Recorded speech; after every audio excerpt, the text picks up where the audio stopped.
Good morning, everybody. Happy Tuesday. You know, social media, I came into it in about 2012.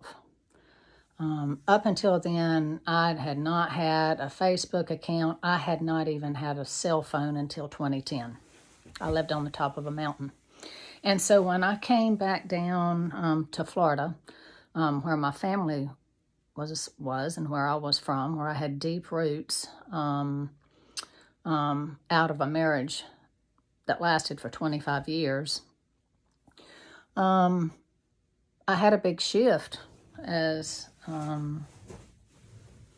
most people do, most women do, in my life. And so some of you all that are my friends, that have been my friends since 2012, have seen this shift in me and the transformation that has happened. And some of you all know the background to these certain events that have helped transform my life, and some don't know. So I want to talk a little bit about the light language, or speaking in tongues, as the church wants to call it. And it's an interesting thing because when I was about 10 years old, I had a good friend that lived in Munson Slough. And I had horses, and she had dirt bikes. And so every other weekend, we'd switch back and forth and have fun during the weekends when we were kids, 4th and 5th, 6th grade. And her mama was a big PTL fan, Jim and Tammy Faye Baker, who... I won't go into that. But anyway, she belonged to a church that was across from the old Baskin and Robbins on the corner there on Thomasville Road. And I was Episcopalian, cradle Episcopalian, used to standing up singing, prayer book, quiet, no emotion, to going into this church and sitting close to the back row, and everything was fine until somebody jumped up and started hollering and speaking in a foreign dialect. Scared the shit out of me. And so I always carried that with me because these people seemed like that they were very genuine in what they were doing and what they were speaking. And so I left, and of course I never went back, but it held an impression in my being, that experience did. So fast forward, 47 years, 50 years almost. And I was in a Reiki share. Practitioners of Reiki typically get together and have group shares to help charge one another and keep the energy strong, and to be around like-minded people, And so there was a person that was at the crown of my head while I was on the table that spoke this light language. And, there were 6 other people there that day.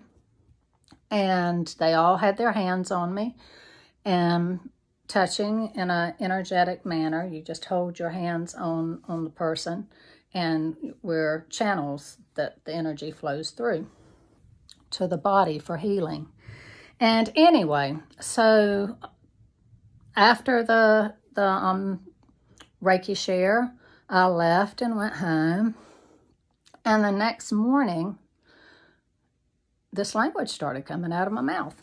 Now, prior to that, I had been doing hand signals, just these hand movements, and I knew that they were coming from something that I wasn't familiar with, but it was good. I felt that it was good. It was almost a release for my body to be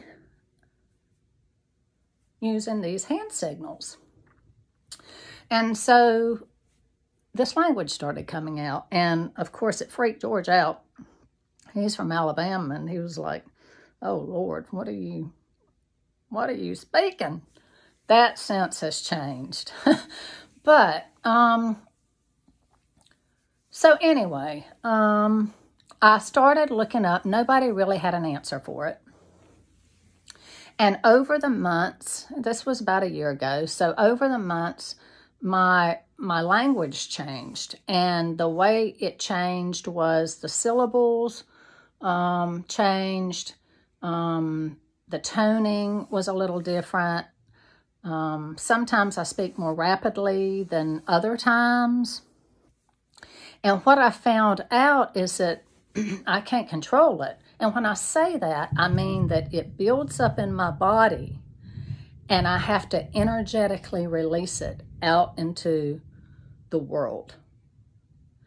And it's a goodness. You know, I look at, you can look on YouTube for Judy Santori, and she's been speaking this for years and traveling all around the world, and she calls it galactic language. It's, you know, the cosmos, these different energies, energetic beings that are coming down, changing our DNA at a cellular level, from a cosmic level. And then you have Christ consciousness. You know, that's what some of these churches, you know, it's the Spirit is speaking through us or through you. I'm no special than anybody else.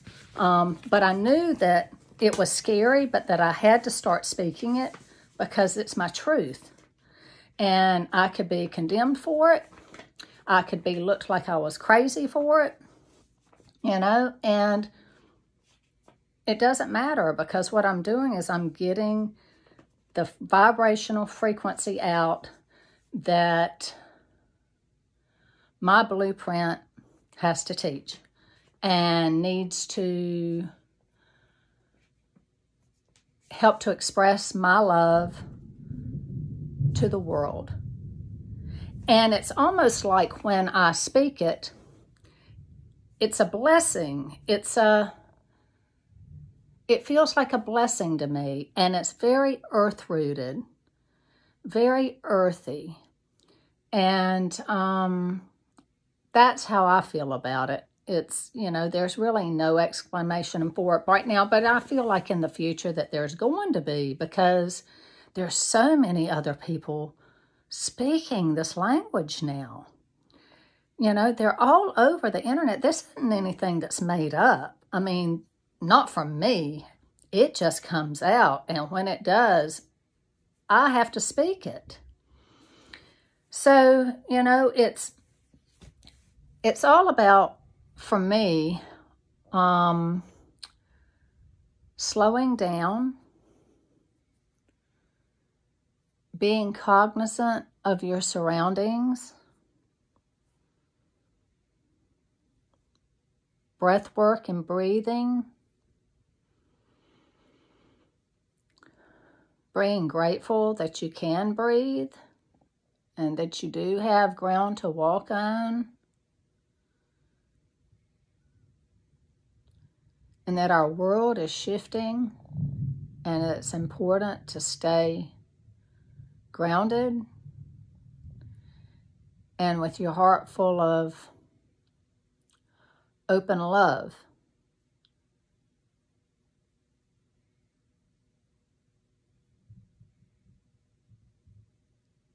And you can have love and still have boundaries. You know, I've lived in the underworld when I was younger, just because I went through experiences that I had no control over. And so that shaped me to be who I am today. But every experience that I went through, there was a thought form in the back of my mind that was saying, remember this so you know how it feels. You've experienced it. And so now I can go back into my library of past experiences and I remember the feeling of how it felt so I can relate to other people and to their experiences. So anyway, I just wanted to share that. That's what led me to shamanic practicing.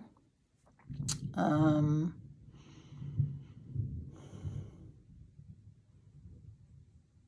talk to all ascended masters, Jesus, Buddha, Krishna, the goddesses,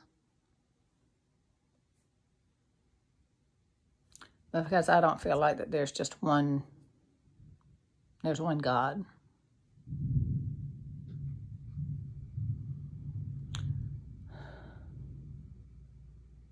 Atune, achokatani, ahinto, apone, ahanta hantakatone, hute, ashino, honalatani, apote akatain, shito, shito, hu.